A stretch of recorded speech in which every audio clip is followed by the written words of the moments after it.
Good morning friends, dear student. आप सभी के बीच में फिर से English language, English grammar, spoken का चैप्टर को लेके आ चुका हूँ और ये चैप्टर नंबर 4 होने वाला है। और आज हम लोग जानने वाले हैं कि इंग्लिश लैंग्वेज हम लोग जब बोलते हैं तो इस इंग्लिश लैंग्वेज में कौन कौन से सेंटेंस बोलते हैं और वो सेंटेंस में किस रूप से बोलते हैं, क्या करते हैं। तो इंग्लिश लैंग्वेज में दो काम करते हैं हम लोग, पहला क्वेश्चन करेंगे, दूसरा आंसर देंगे, बस इसके सिवा कुछ नहीं। तो आज उसी के बारे में हम लोग डील करने वाले हैं। तो चैप्टर नंबर जो है हमारा ये कौन सा है, 4 सेंटेंस का ही है। और हम लोग देखने वाले हैं कि लैंग्वेज में क्या करते हैं। तो लैंग्वेज में,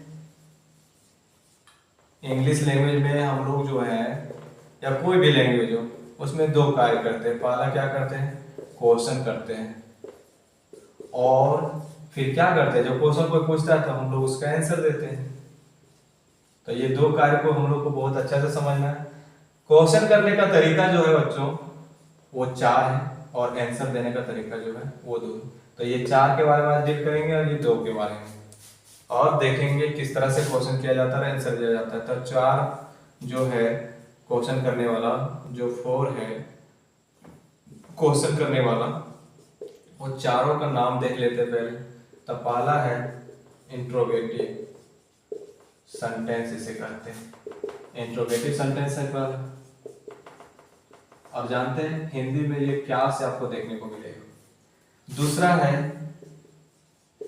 इंट्रोगेटिव नेगेटिव सेंटेंस। और इसमें इसको जो आप हिंदी में देखेंगे तो आपको मिलेगा क्या प्लस नहीं। तीसरा है WH इंट्रोगेटिव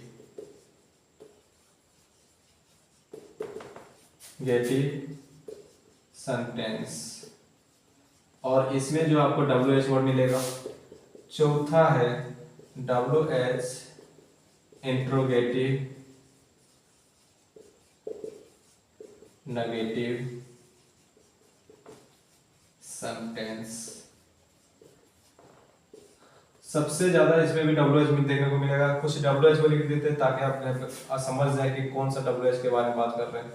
वही WH जिससे हमें सब्जेक्ट पता चलता है और ऑब्जेक्ट पता चलता है और अदर वर्ड पता चलता है, जो बहुत पहले हम लोग first video, second video, third video में भी डील किए हैं और इसमें भी हम लोग जो है देख रहे हैं। तो आप सभी को जो है, हमको लग रहा है कि मेरा जो वीडियो आप देख रहे हैं आपको बहुत इंटरेस्ट लग रहा है। और आप वो एक बच्चा तो पूछ रहा था कि सर बताइए क्या पूरा स्पोकन इसमें होने वाला है। तो हाँ, इसमें पूरा स्पोकन होगा, पूरा इंग्लिश लैंग्वेज होने वाला है। आप इसके लिए ज़्यादा चिंतित ना रहें, केवल जो है प्रॉपर वे से देखें और जैसे कमांड किया जा रहा है उस तरह से आप फॉलो करें। आपका इंग्लिश पूर्ण रूप से 100% बोल रहे हैं, अच्छा हो जाएगी।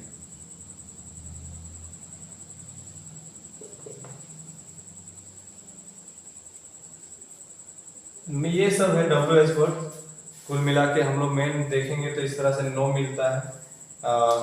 और यहाँ पे हम कुछ लिख दिए हैं और भी बचा हुआ है। हाउ हो गया, हाउ लिखा हुआ है, वाट है, वो है, हु डबल हो गया, हुम होगा, हुम है तो यहाँ पे इसको कर देते वेन होगा, होम हो गया, वेयर हो गया, हुज हो गया, विच हो गया, हाउ मच हो गया, हाउ मेनी हो गया। ठीक है, और भी है तो हम लोग देखेंगे ही उस सभी को, और हम लोग देखे हैं पीछे भी। तो सबसे पहले देख लीजिए, जब कोई क्वेश्चन किया जाए इंट्रोगेटिव से तो उसका आंसर जो है हम लोग देते हैं। अब आंसर देते हैं वो उसका वाक्य जो है 2 है, चाहे इससे क्वेश्चन करे या फिर इससे करे या फिर इससे करे या फिर चौथा वाला से करे। चारों से क्वेश्चन किया जाएगा तो उसका आंसर देने वाला कितना है, केवल हमारे पास 2 वाक्य थे। तो वो वाक्य कौन कौन से 2 हैं, तो आंसर देने वाला जो वाक्य है वो आंसर वाक्य जो है पहला वो है अफर्मेटिव, अफर्मेटिव सेंटेंस कहते हैं इसे। और दूसरा जो है वो है नेगेटिव सेंटेंस।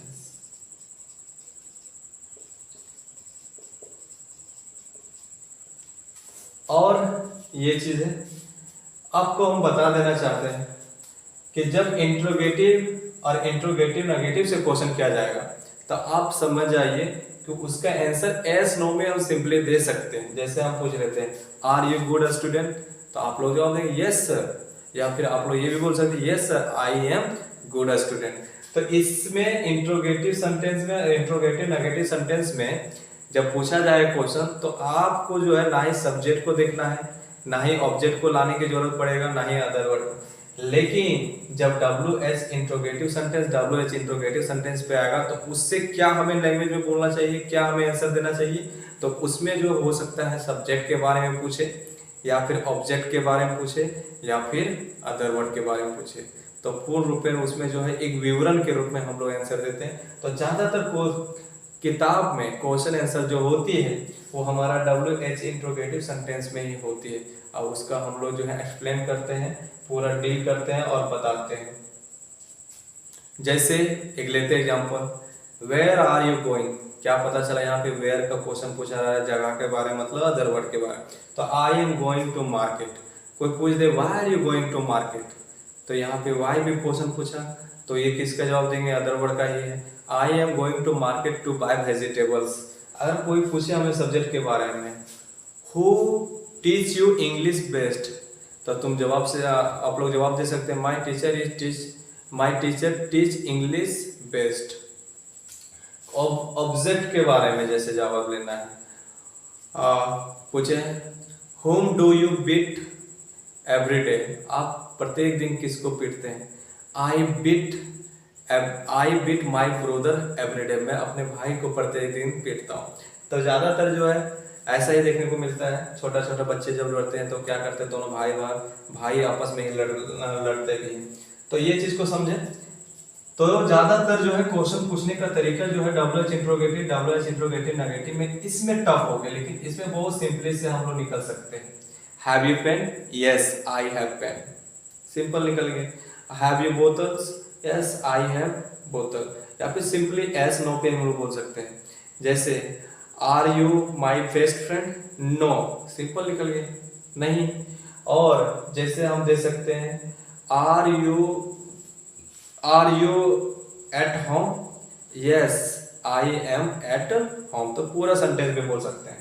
तो ये था interrogative negative, WH interrogative question पूछते हैं तो दोनों चारों का, और उसका आंसर जो देते हैं तो किसमें देते हैं, अफर्मेटिव में और नेगेटिव में। ये चीज को आप दिमाग में डालना है कि किताब जो लिखा रहता है स्टोरी वो किस पे रहता है, अफर्मेटिव नेगेटिव में, क्या उसमें WH भी क्वेश्चन रहता है क्या, नहीं। क्वेश्चन जब किताब के बारे में पूछा जाता है, वो किताब से रिलेटेड पूछा जाता है, तो वो WH इंट्रोगेटिव वाला वर्ड के साथ या फिर इंट्रोगेटिव नेगेटिव के साथ आता है।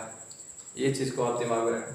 अब हम लोग देखने वाले हैं कि इनका स्ट्रक्चर तैयार कैसे होता है। अगर आप इनका स्ट्रक्चर समझ जाते हैं तो आप 6 स्ट्रक्चर जो है, 6 यहाँ पे सेंटेंस जो है, जो हम लोग इंग्लिश लैंग्वेज में कार्य करते हैं बोलने का, उसमें इसका स्ट्रक्चर अगर 6 ही समझ जाते हैं तो आने वाला जितना भी हम लोग इंग्लिश लैंग्वेज में पढ़ेंगे उसमें कहीं भी आपको जो है स्ट्रक्चर रटने की जरूरत नहीं पड़ेगी। कुल मिला के आपको सारा स्ट्रक्चर समझ में आ जाएगा। ये फॉर्मेशन स्ट्रक्चर का कैसा हुआ वो भी समझने वाले हैं। तो चलिए देखते हैं।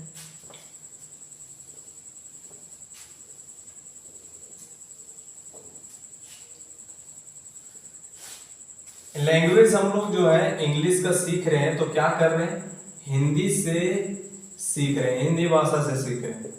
तो जो है क्या आपको हिंदी वाला भाषा का स्ट्रक्चर नहीं आना चाहिए, उसका भी जानना जरूरी है।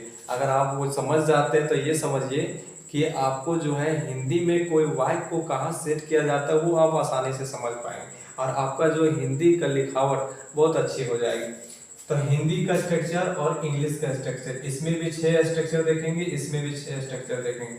लेकिन पहले देख लेते हैं कि इसमें जो स्ट्रक्चर में वर्ड्स रहते हैं तो उसका मेन स्ट्रक्चर देखते हैं, और इसमें जो वर्ड्स रहता है उसका मेन स्ट्रक्चर देखते हैं, और दोनों को तुलना करते हैं कौन कौन सा वर्ड कहाँ कहाँ दोनों का अंतर है। तो इसमें जो है मेन स्ट्रक्चर हम लोग देख रहे हैं, तो इसमें क्या पाते हैं कि पहले इसमें सब्जेक्ट आएगा, उसके बाद अदर वर्ड आएगी, फिर ऑब्जेक्ट आएगी, फिर आएगी वर्ब।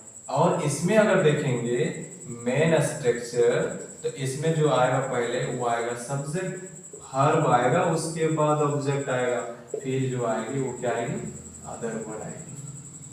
तो ये चीज को आपको देखना क्या फर्क है। फर्क देखिए, सबसे पहले सब्जेक्ट, यहाँ भी सब्जेक्ट, लेकिन वर्ब एक यहाँ है, एक वर्ब यहाँ है। तो मेन फर्क तो यहीं पे देखने को मिल रहा है कि अरेंज में जो है हिंदी और इंग्लिश में हमें वर्ब जो है दोनों अलग अलग जगह देखने को मिलता है, और अदर वर्ड उसके रिलेटेड। एक चीज और नोटिस कीजिए, वर्ब के बाद ऑब्जेक्ट फिर अदर वर्ड, लेकिन इसमें क्या है, वर्ब उसके पहले ऑब्जेक्ट और उसके पहले अदर वर्ड। तो रिलेट आप समझ सकते हैं कि कितना डिफरेंट है इंग्लिश, हिंदी से इंग्लिश ट्रांसलेट करना और इंग्लिश को हिंदी में ट्रांसलेट करना। यही डिफिकल्ट के कारण बच्चे लोग जो है इंग्लिश से हिंदी करने में कंफ्यूजन हो जाता है, मतलब सही से कर नहीं पाता। आज इसको दूर करेंगे हम लोग झटके में। तो एक ये स्ट्रक्चर याद रखें और एक स्ट्रक्चर रखें याद, ताकि आपको पता चले कि चार चार वर्ड चलते हैं सब्जेक्ट में, हिंदी में भी और इंग्लिश में। लेकिन ये चार वो जो है वर्ड है, इसके साथ साथ रिलेटेड जो है अदर वर्ड बोलेंगे तो क्या एक ही रहेगा? नहीं, इसमें हमारा अदर वर्ड जो देखने को मिलेगा वो कौन कौन से अदर वर्ड, तो उसके लिए WH जो वर्ड है उसे अनुसार हम लोग समझेंगे। एक वेयर, दूसरा वाई, तीसरा विथ whom, और चौथा हाउ, पांचवा व्हेन। ये है हमारे जो है अदर वर्ड को जो हमें बताएगा कि अदर वर्ड यहाँ पे आए। और अदर वर्ड के बारे में पहले जाने कि प्रीपोजिशन बिना अदर वर्ड नहीं आएगी, प्रीपोजिशन उसमें आएगा ही आएगा। ऑब्जेक्ट रहेगी तो व्हाट से और whom से पता चलता है, और सब्जेक्ट रहती है तो व्हाट और who से पता चलता है। चलिए एक सेंटेंस लेते हैं और समझते हैं कैसे इसको जो है एक सेंटेंस हिंदी में भी और इंग्लिश में अरेंज किया जाता है, और दोनों को ट्रांसलेट करेंगे और देखेंगे फिर इंग्लिश का ट्रांसलेट हिंदी करने। तो जैसे लिख रहे हैं, वह सुबह 4, वह सुबह 10 बजे मेरे साथ, वह सुबह 10 बजे मेरे साथ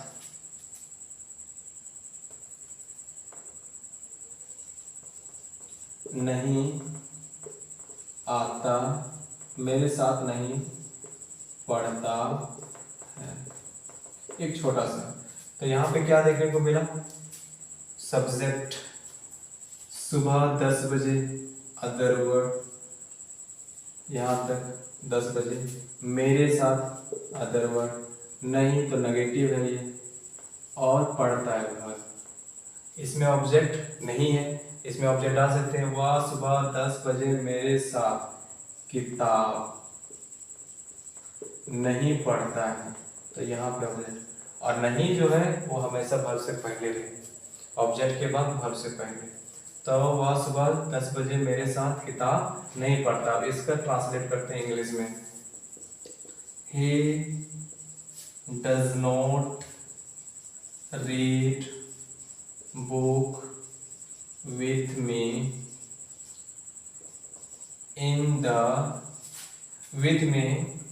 at 10 o'clock in the morning। तो आप देखिए क्या कंफ्यूजन होता है समझने में कि बच्चों लोग सोचता है, बच्चों लोग क्या करते हैं कि यहीं से जो है इसको ट्रांसलेट करना चालू करते हैं। नहीं, जब भी आप ट्रांसलेट करें इंग्लिश का हिंदी में तो आप अंततः फुल स्टॉप से देखें तो वहां से आपको अदर वर्ड मिलेगा, उसी अदर वर्ड का चयन को आपको ट्रांसलेट पहले करना पड़ेगा। तो वह सुबह में 4 बजे 10 बजे मेरे साथ किताब नहीं पढ़ता है। ये हो गया इसका सही रूप से ट्रांसलेशन इंग्लिश से हिंदी में। और इस तरह से आपको प्रैक्टिस करना है। और ये चीज़ आपको कैसे प्रैक्टिस करना है, आपको किताब पढ़ना है, छोटे छोटे स्टोरी वाला किताब पढ़ना है और उसको जो है आपको प्रैक्टिस करना है, तो आपको बहुत अच्छे से समझ में आने वाला है। आज तो हम लोग सेंटेंस का देख रहे हैं कि इंग्लिश लैंग्वेज में सेंटेंस बोलते हैं वो कौन कौन सा बोलते हैं। सेंटेंस अभी हम लोग सीख नहीं रहे, सेंटेंस सीखेंगे उसमें पूरा डिटेल हम लोग सीख जाएंगे। तो अभी एक और बड़ा सा सेंटेंस लेते हैं ताकि आप सभी को और पता चल जाए अदर वर्ड का कितना लंबा हो सकता है एक सेंटेंस अदर वर्ड के साथ, वो हम लोग देखेंगे। तो देखते हैं एक सेंटेंस लेके, वह प्रत्येक दिन सुबह 7 बजे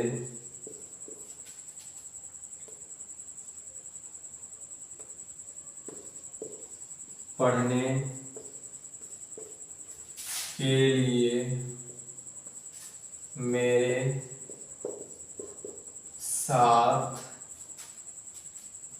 मेरे साथ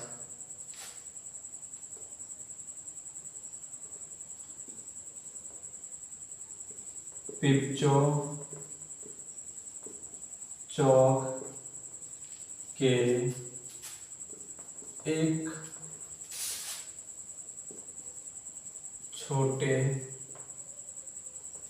एक छोटा विद्यालय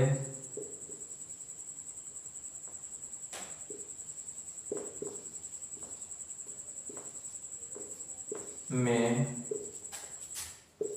जाता है।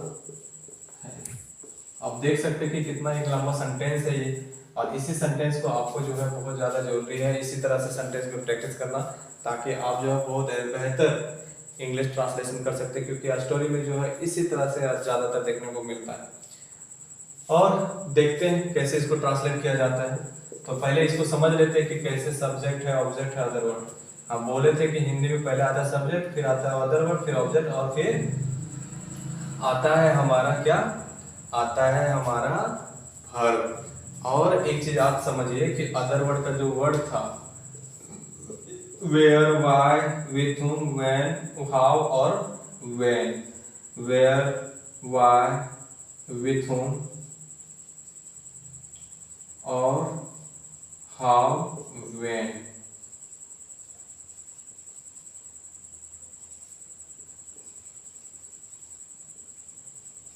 तो इंग्लिश में जब भी अरेंज करेंगे तो वेयर पहले लिखेंगे, फिर वाई, फिर विथ whom, फिर हाउ, फिर व्हेन।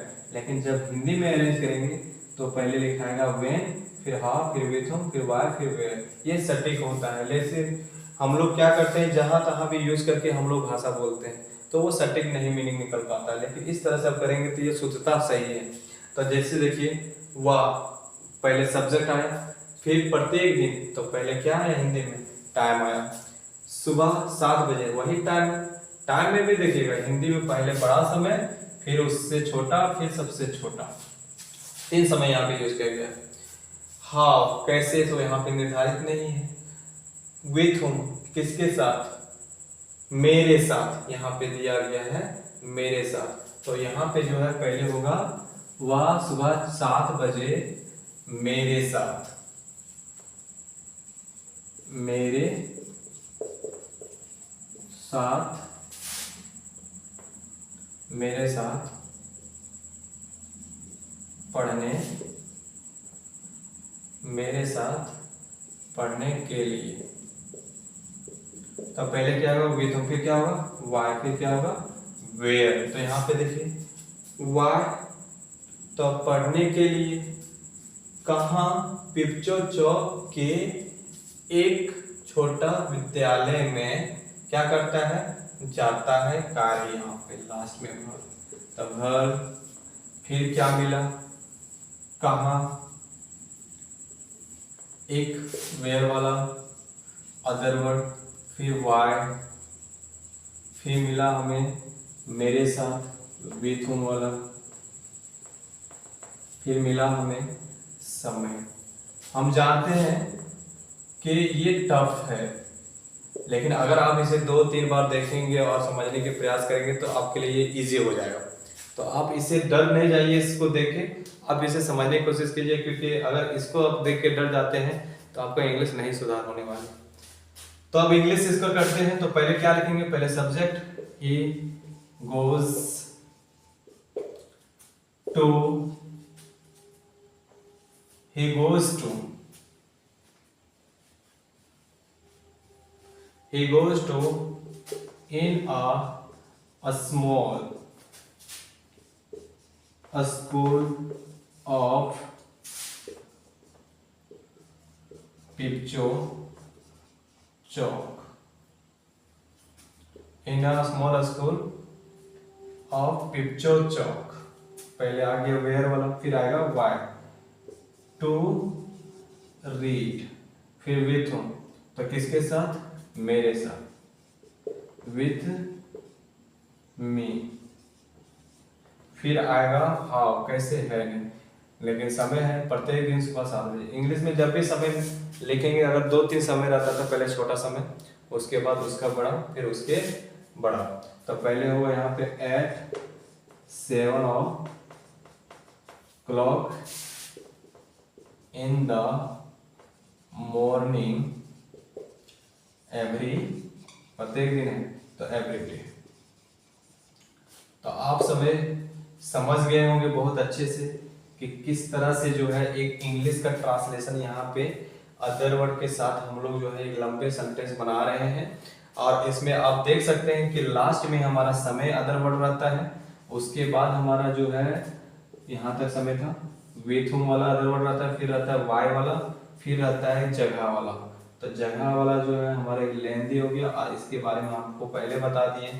एक स्मॉल स्कूल, इसके बारे में पहले हम लोग लेक्चर पढ़ा कि कैसे ये अरेंज रहता है। सो यहाँ पे केवल एक आ गया ऑफ पिपचो चौक, तो इसमें जो है ऑफ का रिलेशन, जो संबंध बताने वाला ऑफ का ये प्रीपोजिशन आया है। जो ये चीज को हम लोग देखते हैं, जब एक नाउन दूसरे नाउन के साथ संबंध बताते हैं, तो वो किस तरह से हमारा जो है काके के अर्थ के लिए ऑफ का यूज करते हैं नॉन लिविंग थिंग्स के साथ। जैसे राम का भाई, तो इसमें अपोस्ट्रोफ एस और लगाते हैं, लेकिन चेयर का पैर, कुर्सी का पैर, टेबल का पैर, और बोलेंगे तो घर का खिड़की, तो इस सारा क्या है नॉन लिविंग थिंग्स है। तो इसमें जब भी लगेगा तो हमारा ऑफ लगेगा। कैसे बोलते हैं?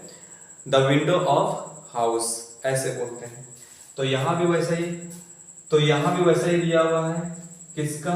पिपचो चौक के एक छोटे से विद्यालय में। तो यहाँ पे किसका विद्यालय? पिपचो चौक के। तो एक छोटे से विद्यालय में यहाँ पे प्रीपोजिशन आया, वहां पे क्या करते हैं? जाता है। क्यों जाता है? पढ़ने के लिए। किसके साथ जाता है? मेरे साथ जाता है। कब जाता है? 7 बजे सुबह प्रत्येक दिन। लेकिन हिंदी में जब बोलेंगे तो क्या बोलेंगे? हिंदी कैसे करेंगे? वह प्रत्येक दिन सुबह 7 बजे मेरे साथ पढ़ने के लिए पिपचो चौक। नहीं, इसमें जब भी करेंगे तो पहले ऑफ और रिलेशन रहता है, तो पहले उसका पहले वाला बोलते हैं। एक छोटे से स्कूल, पिपचो चौक के एक छोटे से स्कूल में जाता है। तो आपको लग रहा होगा टफ, लेकिन ये टफ नहीं, आप इस तरह से प्रैक्टिस कर सकते हैं। अगर आपको थोड़ा बहुत सेंटेंस का नॉलेज है तो इस तरह से सेंटेंस को और भी अपने से अरेंज करके प्रैक्टिस कर सकते हैं। आपको यह सेंटेंस बहुत आसानी से समझ में भी आएगा, और आप जो है बहुत जल्दी ही जो है किताब का ट्रांसलेशन करने भी सीखेंगे। क्योंकि यही सब जो है लॉन्ग टाइप ऑफ सेंटेंस जब रहता है तो वहाँ पे प्रॉब्लम होती है। और भी बहुत सारा प्रॉब्लम है डील करना इसमें, लेकिन आज हम लोग जो है इस वीडियो में यही तक देखेंगे कि सेंटेंस जो है हम लोग का रहता है वो कौन कौन रहती हैं और क्या कार्य करते हैं, उसमें लैंग्वेज में कैसे बोलते हैं, और साथ ही जो एक सेंटेंस जो होता है हमारा हिंदी में जो होती है उसका अरेंज कैसे रहता है, और स्ट्रक्चर हिंदी में कैसे रहता है और इंग्लिश में कैसे रहता है। ये चीज हम लोग आज देखें यहाँ पे। और सेंटेंस जो है कितना लंबा तक जाता है एक सेंटेंस। आप इससे डरे नहीं, इससे लड़ने के लिए लड़ने की ज़्यादा साहस करें और इसे समझने के प्रयास करें, और ऐसे ऐसे छोटे छोटे और भी जो है सेंटेंस लें और प्रैक्टिस करें। और नहीं तो हमारे पास जो है अभी सेंटेंस पढ़ाना चालू तो नहीं किए कि कौन कौन सेंटेंस जो होती है वो तो हम लोग पढ़ेंगे, तो उसमें तो ये सब चीज़ देखने को मिलेगा ही। लेकिन यहाँ पे हमको सेंटेंस समझाना था, इसलिए इसको डील करना पड़ा।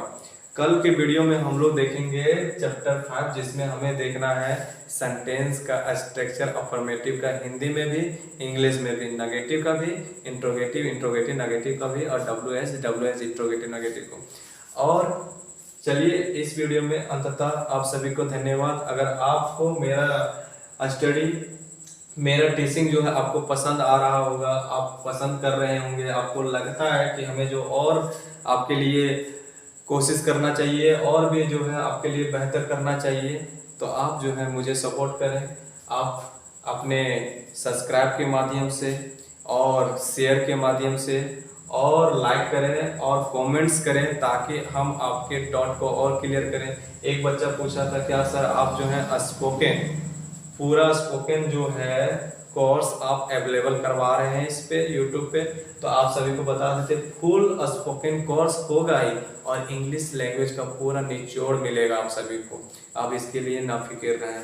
चलिए धन्यवाद आप सभी को, फिर मिलते हैं कल हम लोग नेक्स्ट वीडियो में। तब तक के लिए आप जो है प्रत्येक वीडियो को जो है जरूर देखें। आपको जो है अगर वीडियो एक भी मिस करते तो आपको बहुत आगे जब चले जाएंगे वीडियो दूसरा कोई देखेंगे तो वो वीडियो आपको बहुत कम समझ में आएगी। तो अगर आप शुरू से वीडियो को देखते तो आपको ज़्यादा समझ में आएगी और आप बेहतर उसमें जो है इंग्लिश लैंग्वेज में कमांड कर पाएंगे। नहीं तो आपको जो है ये वीडियो नहीं समझ में आएगी, आपको जो है प्रत्येक वीडियो को देखना ही पड़ेगा।